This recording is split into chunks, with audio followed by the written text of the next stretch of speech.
இன்றைக்கி நம்ம night vlog ஒன்று தான் பார்க்க போகிறோம். நைட் சாப்பாடு வீட்டுக்காரருக்கு சப்பாத்தி ப்ளஸ் மதியம் ஹோட்டல்லேருந்து வாங்கிட்டு வந்த வெளியில் போயிருந்தேன் ஹாஸ்பிட்டல் வரைக்கும். ஸோ வந்துட்டு வாங்கிட்டு வந்த மீன் குழம்பு சுண்டை வச்சுருக்கோம். அதுதான் இன்றைக்கி வீட்டுக்காருக்கு சாப்பாடு. நாங்கள் எல்லாம் மதியம் பிரியாணி சாப்பிட்டோம். காலையில் தேங்காய் பால் வெஜ் புலாவ் செய்கிறதுக்கு எல்லாமே வாங்கிட்டு வர சொன்னேன். ஸோ எல்லாமே ரெடியாக இருக்குது. அதோட கிச்சனையும் நல்லா க்ளீனாக வச்சுருந்தா தான் காலையில் எழுந்திரிச்சோடனே மைண்டு ஒரு ரெஃப்ரெஷ்ஷாக இருக்கும். இதெல்லாம் நடக்கிற காரியமானு கேட்டிங்கன்னா உங்களோட லவ்டு ஒன்ஸ் யாருக்காவது கால் பண்ணி பேசுங்க. நான் என்னோடய சவுல்மேட் அனிதா, சல்மா அவங்களுக்கெல்லாம் கால் பண்ணி ப்ளூடூத் போட்டு பேசிகிட்டே அப்படியே வேலை செய்வேன். அப்படியே சலிக்காமல் வேலை செய்வேன்.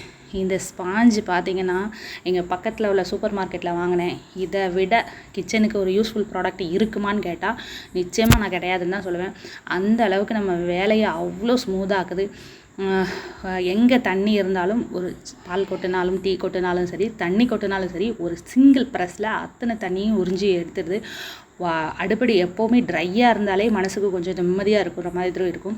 அந்த மாதிரி அவ்வளோ ட்ரை ஆக்கிடுது இந்த ஸ்பாஞ்சு. ஸோ ஆன்லைன்லேயும் உங்களுக்கு கிடைக்கிது, பக்கத்தில் உள்ள சூப்பர் மார்க்கெட்லேயும் கேட்டு பாருங்கள். இப்போ தான் பாத்திரங்களை நான் பாருங்கள் எவ்வளோ காஞ்ச இடம் மாதிரி இருக்குது.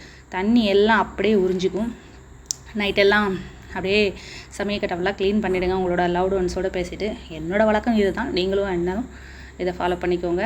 ஒரு மூடில் சப்பாத்தி சுட்டாச்சு. சப்பாத்தி சுட்டு ரெடி ஆகிடுச்சு. என் வீட்டில் எப்போவுமே தேங்காய் எண்ணெய் தான் யூஸ் பண்ணுவோம். மூடியில் ஒரு ஓட்டை போட்டு வச்சுப்பேன், அப்போ தான் ஊற்றுறதுக்கு எளிதாக இருக்கும் அப்படின்னு சொல்லிட்டு. ஸோ வந்துட்டு காய்கறி எல்லாம் நறுக்கிற மூடுக்கு வந்தாச்சு. ஸோ வந்து காய்கறி எல்லாமே நறுக்கி வச்சாச்சு. நறுக்கி ஃப்ரிட்ஜில் எடுத்து வச்சிட்டோம்னா காலையில் எழுந்திரிச்சி தேங்காய் பால் மட்டும் எடுத்துகிட்டு அப்படியே புலாவ் செஞ்சிடலாம். ஃபுல்லாக நீட் பண்ணியாச்சு.